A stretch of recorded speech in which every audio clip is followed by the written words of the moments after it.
반갑습니다. 건강하십니까? 네. 오늘은 한거 또 100일 기도 그리고 또 4월 보름 법회가 되겠습니다. 지난주에 4월 초파일 봉축 행사 잘 마치셨죠?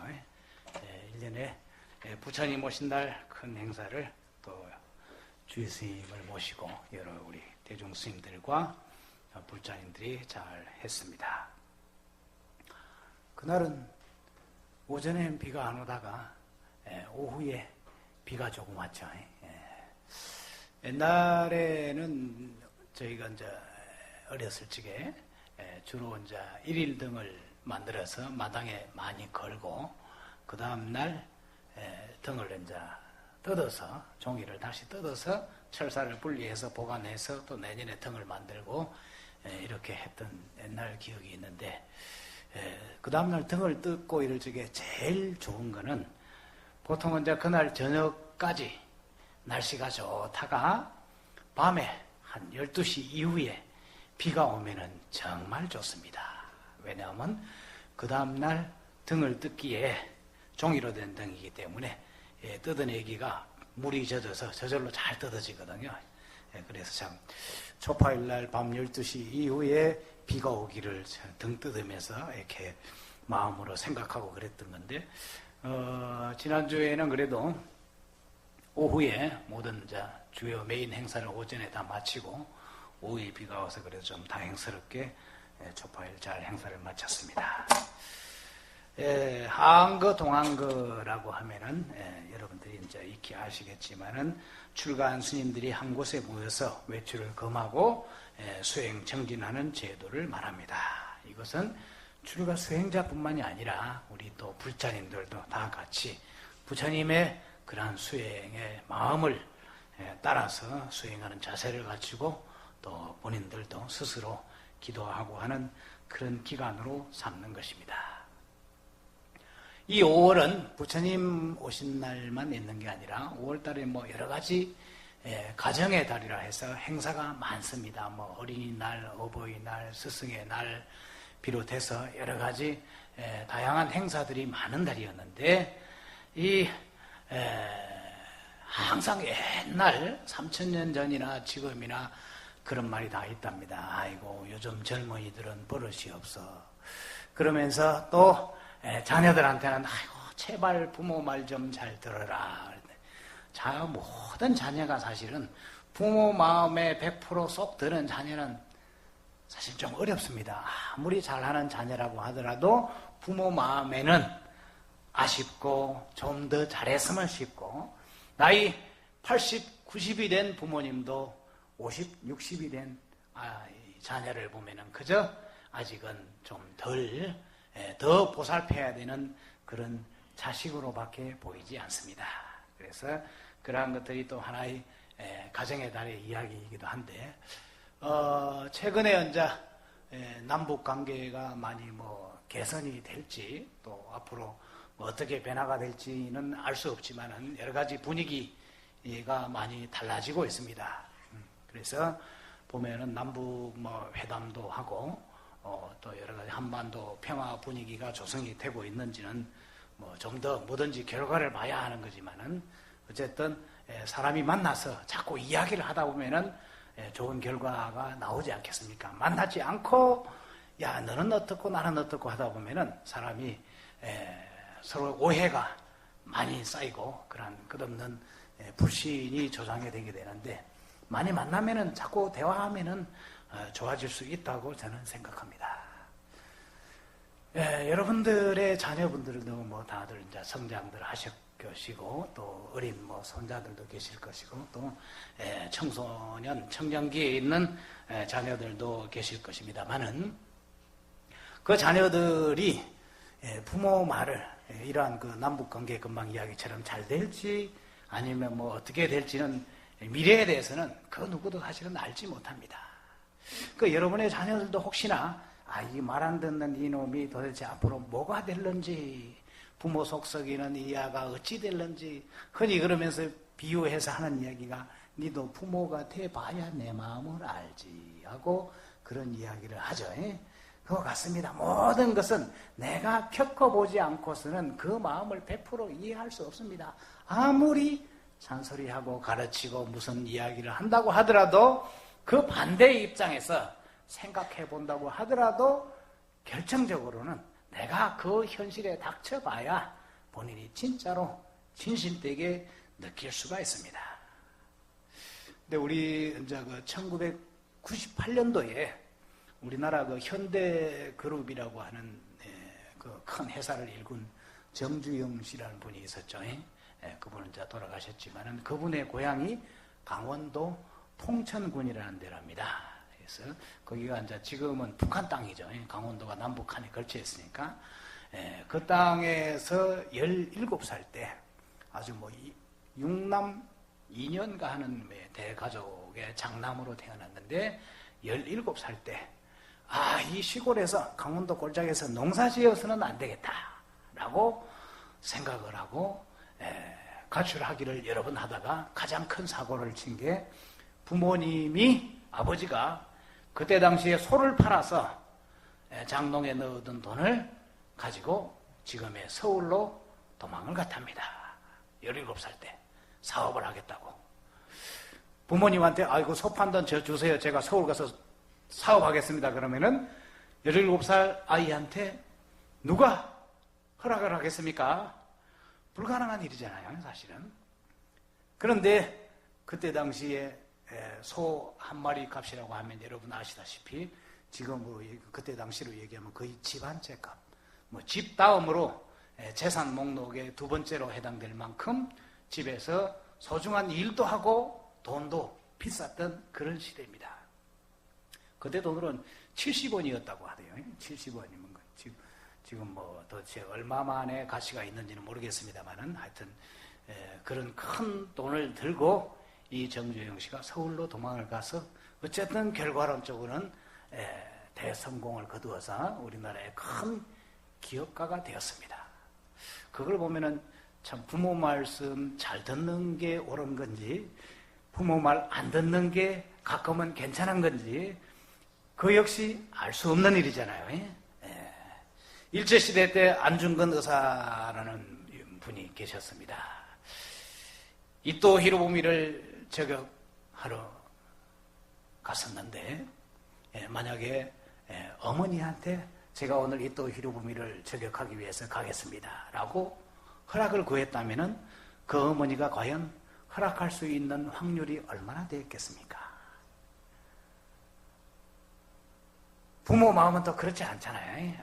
너 말고 다른 사람 하면 되지 왜 네가 해야 되느냐 이렇게 말할 수도 있고 너 가게 되면 분명히 죽을 텐데 그걸 어찌 부모 마음으로 허락할 수 있겠느냐라고 할 수도 있고 또 더 큰 어머님은 그래 나라와 국가를 위해서 네가 죽음을 불사하고 그 길을 가야 된다라고 할 수 있는 부모도 있겠지만은 그거는 좀 사실 쉽지 않은 일이었을 겁니다. 그런 걸 보면은 똑같죠. 부모 말씀을 잘 들어야 훌륭한 사람이 될까? 아니면 말을 안 들어야 훌륭한 사람이 될까? 그러니 여러분의 자녀도 꼭 말 안 듣는다고 이놈 못될 놈이라고 꼭 생각하지 마세요. 오히려 더 크게 될지 미래는 알 수 없습니다. 부처님께서는 3계 대도사요 사생의 자부이신 인류의 위대한 스승이십니다. 3000여 년이 지난 지금에도 우리는 그분의 가르침을 믿고 의지하고 따르고 또 존경해 마지 않습니다. 그런 부처님께서도 앙굴리말라와 제바달다라는 부처님을 싫어하는 사람이 있었고 예수님도 유다와 베드로라는 제자 중에 배신자가 있었습니다. 이러한 부처님께서도 또 반대로 생각을 해보면은 어떤 면에서 보면은 우리는 지금 한없이 존경하고 뭐 어디 하나 부족함이 없다라고 여기면서 그야말로 영원한 3계 대도사 사생의 자부로 여기고 있습니다. 그런데 그러한 부처님께서도 일생을 살아가면서 몇 가지의 죄라고 하기는 그렇지만 하여튼 마음 아프게 했던 그런 사람들이 있어요. 부처님으로 인해서. 부처님께서는 그 나라의 태자이셨습니다. 그렇죠. 부처님이 태어났을 때 아버지 정반왕께서 아시타 선인을 불러서 장차 이 아이가, 이 태자가 어떤 사람이 될 것인가 라고 그 아시타 선인에게 물었습니다. 그 아시타 선인이 두 가지 대답을 했죠. 출가해서 수행을 하게 된다면, 도를 닦게 된다면 위대한 인류의 스승이 될 것이요, 아버지의 왕위를 계승받아서 이 나라를 다스리게 된다면 태평성대를 이루는 위대한 성군이 되실 것입니다. 이러한 훌륭한 자질을 가지고 태어난 태자이십니다라고 이야기를 했습니다. 그런 그분이 결과론적으로는 출가 수행을 해서 인류의 스승이 되셨지만은 반대로 그 나라의 왕위를 물려받고 나라를 다스리는 왕이 되었다면 어떻게 되었을까요? 그 당시에 시타르타 태자, 시타르타 왕이 된, 시타르타 왕이 다스리는 그 나라에 살았던, 그 당시에 살았던 백성들은 참으로 편안하고 태평성대를 누렸을 것입니다. 그랬겠죠. 그래 보면은 출가 수행을 해서 깨달은 부처님에 대해서 우리에게 가르침을 주는 그 분이 저희는 한없이 고맙고 감사하지만은 그때 당시에 살았던 그 나라의 백성들로서는 이 나라의 왕이 되어서 우리를 잘 보살펴 주기를 바랬을 것입니다. 그러니 반대로 생각하면은 우리에게는 훌륭한 분이 되셨지만 그 나라의 백성들에게 있어서는 아쉬움을 금할 수 없는 국가를, 나라를 배신하고 떠난 그런 사람이 되었습니다. 그렇죠. 그게 첫 번째요. 두 번째는 부모님께서 나라 뒤를 이어서 이 나라를 물려받아서 왕이 되기를 바라면서 네 가지 궁을 세워주고 또 유행을 시키고 공부를 시키고 많은 정성을 쏟았습니다. 그럼에도 불구하고 어느 날 아까 그 이야기처럼 부모님의 말씀을 듣지 않고 야반의 밤에 성문을 넘어서 출가 수행의 길로 떠났습니다. 부처님께서도 부모님 말씀을 안 들었죠. 이거 어떻게 하면 좋습니까? 그러니 두 번째 이야기로 본다면 부처님께서도 부모님께 불효를 저지른 불효의 죄가 있더라. 그 다음에 세 번째는 어떻습니까?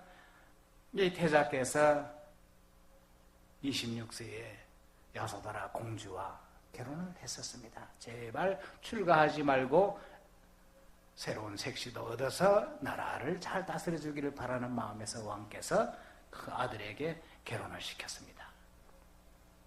근데 떠나버렸죠. 3년만 살고 떠나버렸습니다. 그러니 어떻게 했습니까?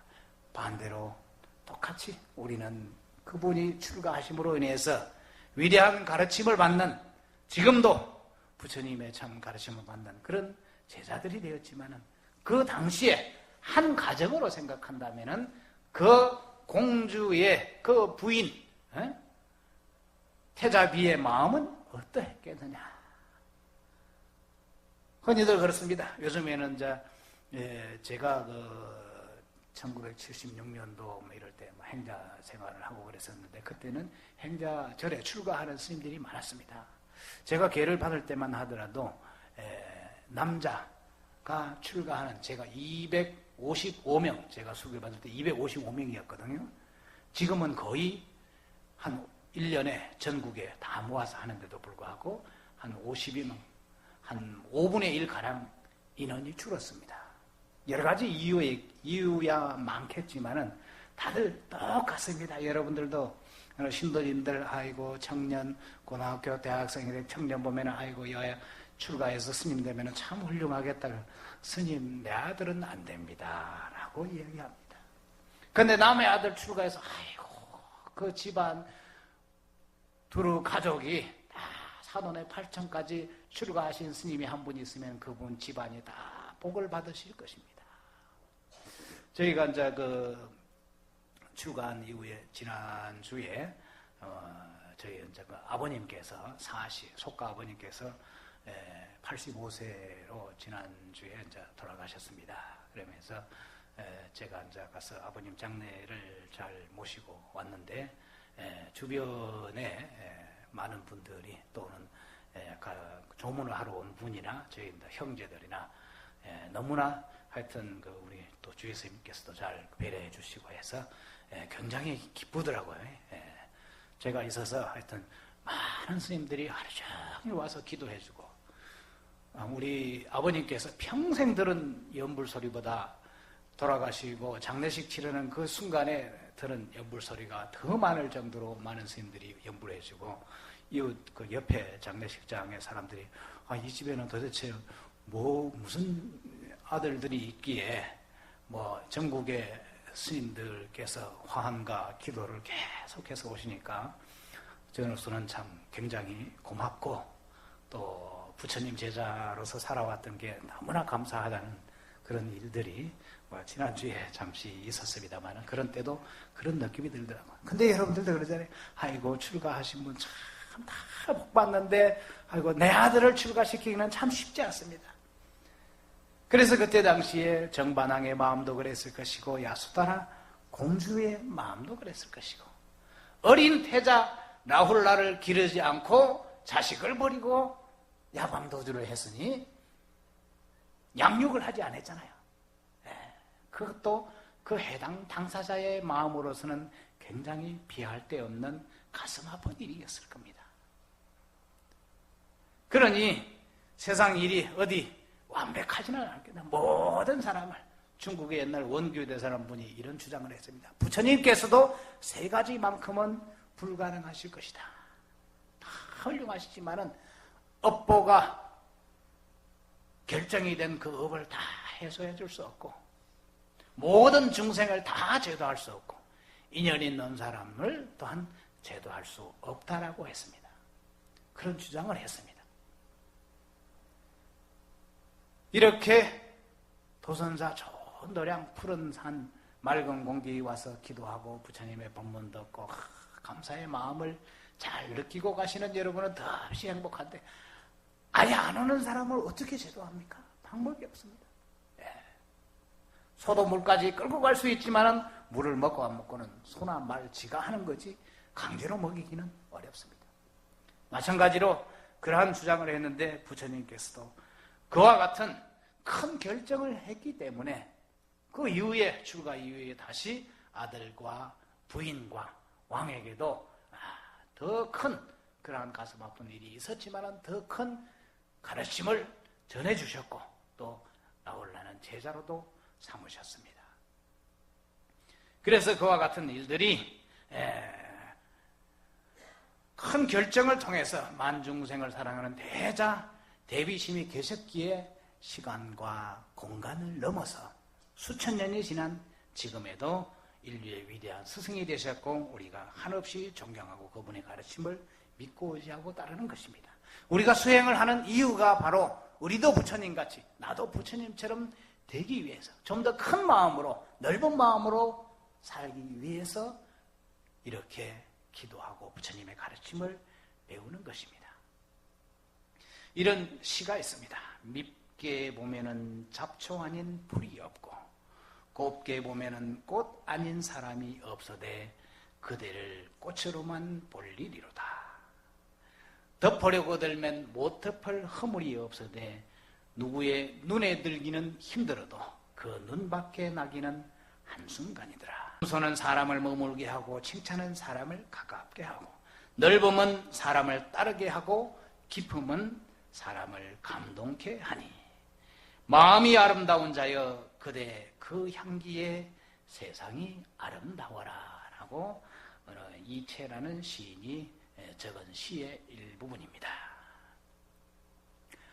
밉게 보면은 잡초 아닌 풀이 없고 뭐 유명한 이야기가 있잖아요. 태조 이성계와 무학대사의 이야기처럼 돼지로 보면은 돼지로 보이고 부처님으로 보면은 부처님으로 보인다라는 그런 말씀이 있고 저를 보세요. 딴 데 보지 마시고. 근데 너무 오래 보시면은 눈 맞았다고 소문나고, 제 눈을 너무 안 보시면은 눈 밖에 납니다. 그래서 이게 어떻게 봐야 될지 그것 또한 어렵습니다. 그래서 누구의 눈에 들기는 참 어려운데 그 눈 밖에 나기는 한순간의 일이었다.